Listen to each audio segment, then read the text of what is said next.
રાજકોટથી ચૂંટણી લડવા માટે હવે પરેશ ધાનાણીને બનાવશે કોંગ્રેસના નેતાઓ। પરેશ ધાનાણીને બનાવવા રાજકોટ શહેર કોંગ્રેસના નેતાઓ જશે, આ પ્રકારની વિગતો મળી રહી છે। શહેર પ્રમુખ અતુલ રાજાણી સહિત 50થી વધુ આગેવાનો હવે મનામણા કરવા જશે।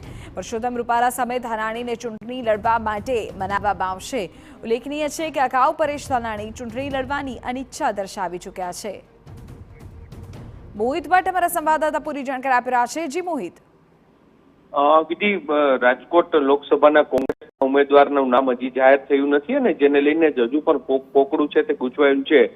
જે કોંગ્રેસનું મોવડી મંડળ છે તેઓ પરેશ ધાનાણીની ચૂંટણી લડે તેવી ઈચ્છા વ્યક્ત કરી રહ્યું છે, જેની સામે પરેશ ધાનાણી દ્વારા અનિચ્છા વ્યક્ત કરવામાં આવી છે। આ જ વાતને લઈને હવે જે રાજકોટ શહેર કોંગ્રેસ પ્રમુખ સહિતના જે નેતાઓ છે તે આજે અમરેલી જવાના છે ને તેઓ પરેશ ધાનાણીને રાજકોટથી તેઓ ચૂંટણી લડે તે માટે તેના મનામણા છે તે કરવામાં આવશે। કારણ કે જે પરસોત્તમ રૂપાલા છે, ભૂતકાળમાં વિધાનસભાની ચૂંટણીમાં પરેશ ધાનાણી છે તે પરસોત્તમ રૂપાલાને હરાવી ચૂક્યા છે ને એટલા માટે જ મોવડી મંડળનો આગ્રહ છે કે જે પરસોત્તમ રૂપાલાની સામે પરેશ ધાનાણી છે તે મેદાને ઉતરે તો જરૂરથી આ લોકસભા બેઠક પર એક કાટેકી ટક્કર જેવો મુકાબલો છે તે થાય અને કોંગ્રેસ છે તેને પરેશ ધાનાણીના નેતૃત્વનો અને સાથે સાથે એક દિગ્ગજ નેતાનો આ લોકસભા બેઠક પર લાભ મળે એટલા માટે જ હવે જે પરેશ ધાનાણીની અનિચ્છા વચ્ચે રાજકોટ શહેર કોંગ્રેસના આગેવાનો છે તેને મનાવવા માટે અમરેલી ખાતે પહોંચી રહ્યા છે। અંદાજિત 10 વાગે તેઓ પહોંચશે અને ત્યાં તમામ આગેવાનો સાથે બેઠક કરી અને પરેશ ધાનાણી છે